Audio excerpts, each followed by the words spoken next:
La compétence la plus importante, en fait, pour se créer la vie qu'on veut se créer, c'est de penser et de croire absolument ce que l'on veut.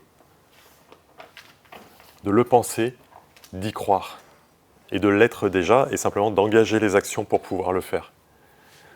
Et en fait, il peut y avoir un processus que je veux bien vous partager, en plus du Savers. C'est en plus du Savers, et un petit peu à part, qui pourrait être chaque matin. Alors là, ça prend un peu plus de temps, donc ce dont je vous parle là, ça ne serait pas au réveil. Okay, chaque matin, un processus qui dise quel est l'objectif que je vise, être numéro 1 dans mon secteur d'activité, de tout ce qui est fermeture, d'entrepôt, etc. etc.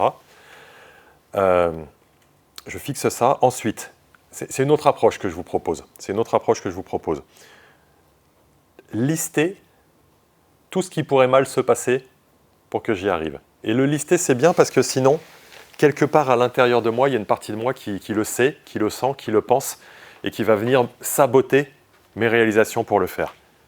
Donc je liste tout ce qui pourrait mal se passer. Ah ben un concurrent étranger qui vient et qui se met sur le truc.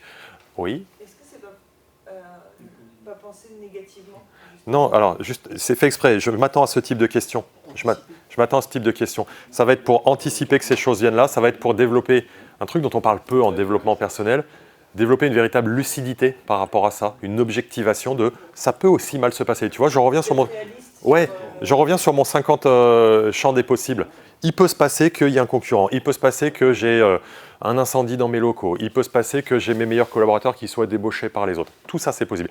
Il peut se passer que je me chope un prud'homme, il peut se passer, etc., etc. Je liste ça. C'est pas en mode négatif, c'est en mode de toute façon, ces trucs-là, il y a une partie de moi qui y pense. Et en fait, si je vais surjouer, on va y arriver, et qu'à l'intérieur de moi, il y a un petit process comme ça, je vais inconsciemment me saboter. Donc on va déminer l'auto-sabotage. Je liste tout ce qui pourrait mal se passer. Ensuite, une fois que j'ai fait ça, je rédige une stratégie pour chacune de ces choses qui pourraient mal se passer. Je rédige une stratégie pour chacune de ces choses qui pourraient mal se passer. Donc s'il se passe ça, qu'est-ce que je mettrai en œuvre? Tu vois, c'est là où Élise, du coup, tu reboucles avec de l'action et de la correction par anticipation, ce qui fait que si le truc se présente, je sais déjà ce que je vais faire. Donc déjà, je vais passer l'étape de la sidération, du choc, de machin. Ah ça, ok, tiens. Donc je mets ça en place et je m'y attendais.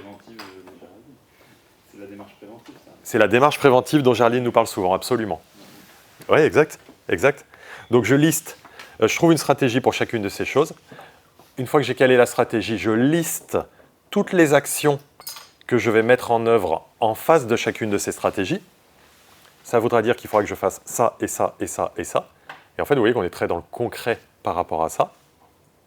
Et une fois que j'ai fait tout ça, c'est là où, très clairement, je vais ressentir ce que je ressentirai quand j'aurai réalisé cette situation.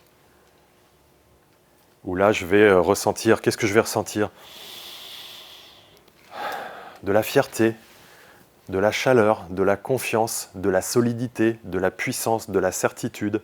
Alors évidemment, avec le couplage certitude-détermination d'un côté, les énergies très yang, et joie, enthousiasme de l'autre, les énergies très yin. Et au plus je marie ces deux-là, certitude, détermination d'un côté, joie, enthousiasme de l'autre, au plus je marie tout ça, et oui, je vous fais le signe de l'infini en même temps, au plus je vais ressentir dans mon présent déjà l'état que j'aurai quand j'aurai réussi ça. Et comme je le ressens déjà, je vais pouvoir le provoquer dans la matière. Et comme je ne me raconte pas d'histoire et que je ne suis pas dans le pays des bisounours, j'ai été capable juste avant de lister, si ça se passait mal, il se passerait ça, et je pourrais mettre ça en place. Tu vois, c'est là où j'essaie d'aller un peu plus loin que juste le ressentir.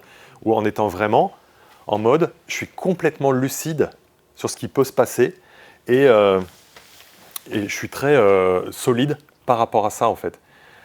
Et du coup, c'est je ressens ce que je ressentirai quand j'aurai réussi et pour le niveau premium que vous êtes, pour le niveau premium, c'est aussi et j'observe les pensées que je suis en train d'avoir en même temps, qui sont là en train de me dire « Ah ouais, mais non, tu n'y arriveras pas ».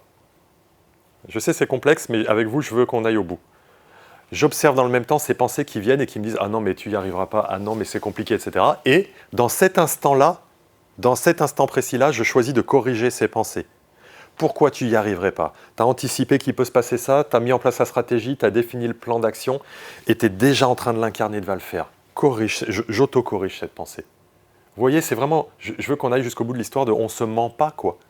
Parce que des doutes, des hésitations, on en a tous face à des objectifs élevés, ambitieux. Et donc en faisant ça, je les embrasse, je les prends à bras le corps et j'accepte qu'ils fassent partie de la vie. Mais je les observe et en fait, je vais les challenger parce que quand la pensée elle va dire bah non, tu vas pas y arriver, je vais lui renvoyer à cette pensée hey, regarde, s'il se passe ça, je mets ça en place avant. Je viens de le caler quelques minutes avant. Tu vois le truc? Et là, la pensée, ok, je vais au bout de la démarche. Et vous voyez, c'est là où on va, pour moi, bien plus loin que la psychologie positive qui est largement insuffisante sur ces sujets-là, en fait.